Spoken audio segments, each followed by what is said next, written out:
नमस्कार, मैं हूं संगीता राय। पूर्वांचल एक्सप्रेस न्यूज के इस वेब पोर्टल में आपका स्वागत है। आइए देखते हैं हमारे संवाददाता राम सकल यादव की यह विशेष रिपोर्ट।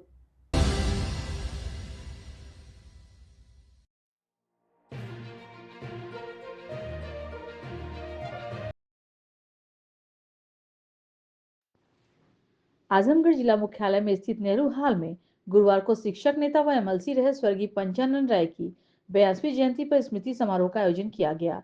इस अवसर पर मुख्य अतिथि के तौर पर पहुंचे कांग्रेस पार्टी के प्रदेश अध्यक्ष अजय राय ने मीडिया से बातचीत में संभल में हिंसा को लेकर सरकार को जिम्मेदार ठहराया। उन्होंने कहा कि यह सरकार की सुनियोजित साजिश थी। जिस प्रकार से टीम के सर्वे के लिए जाते समय नारेबाजी की गई, गालियां दी गई, उकसाने का कार्य किया गया तो उसका अंजाम भी आना था। इसलिए सभी लोगों को इसमें चिन्हित करने सही निष्पक्ष कार्रवाई करनी चाहिए। उन्होंने कहा कि उपचुनाव में हार के चलते हिंसा का आरोप गलत है, क्योंकि बहराइच में भी तो दंगा हुआ था, वहां तो हार नहीं हुई थी। उन्होंने कांग्रेस पार्टी में सदस्यता अभियान को चलाने की बात कही।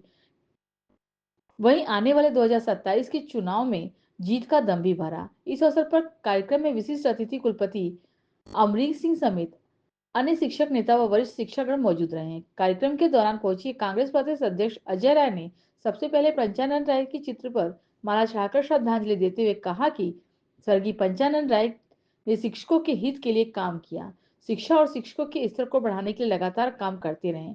इसके लिए वह सरकार को भी मांग मनवाने के लिए विवश कर देते थे। सरकार उनकी मांग तो मानती भी थी। उनके व्यक्तित्व के बारे में क्या कहेंगे और शिक्षा की दशा दिशा में गोष्ठी आई देखिए, निश्चित तौर से शिक्षा के क्षेत्र में और निश्चित तौर से जो उन्होंने काम किया, जिस तरीके से शिक्षा और शिक्षक को उन्होंने आगे बढ़ाने का काम किया मुखरता के साथ, वो आवाज़ अब बहुत कमज़ोर हो गई।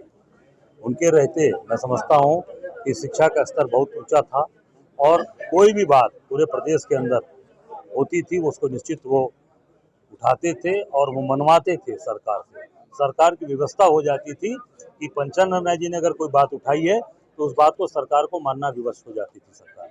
आज वो निश्चित कमजोर हुई है।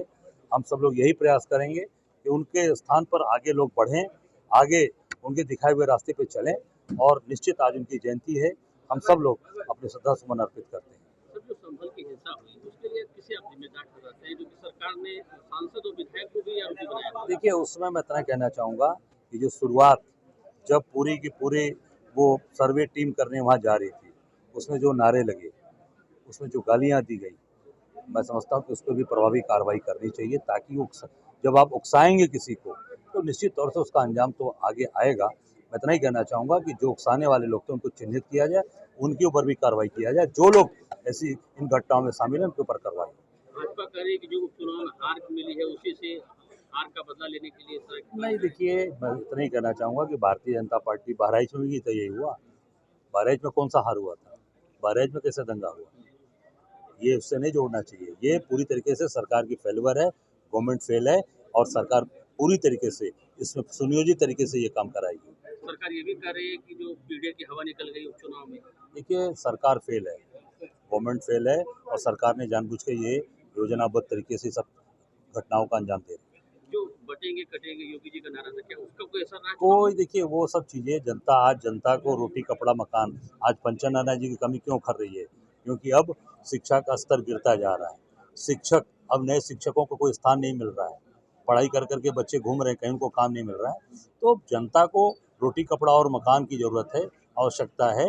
ये सब चीज़ें जनता भूल चुकी है, इसमें कोई दम नहीं। सर, संगठन के विस्तार के लिए भी कांग्रेस पार्टी का प्रयास चल रहा है? नहीं, वो हम काम कर रहे हैं। हम निश्चित आगे आने वाली जो दिसंबर महीना है, इसमें हम संगठन का पूरी तरीके से जो भी परिवर्तन कर रहे हैं हम दिसंबर में करें।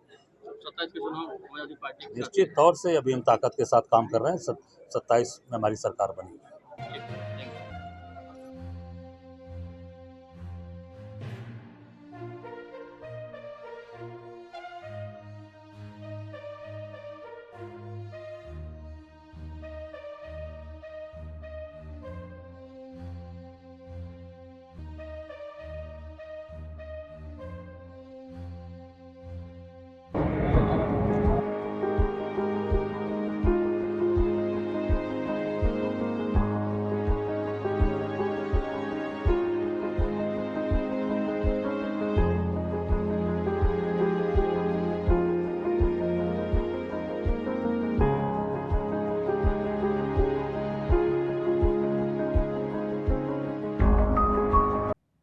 अगर आपको हमारी खबर पसंद आई हो तो हमारे चैनल को लाइक, सब्सक्राइब और शेयर जरूर करिए।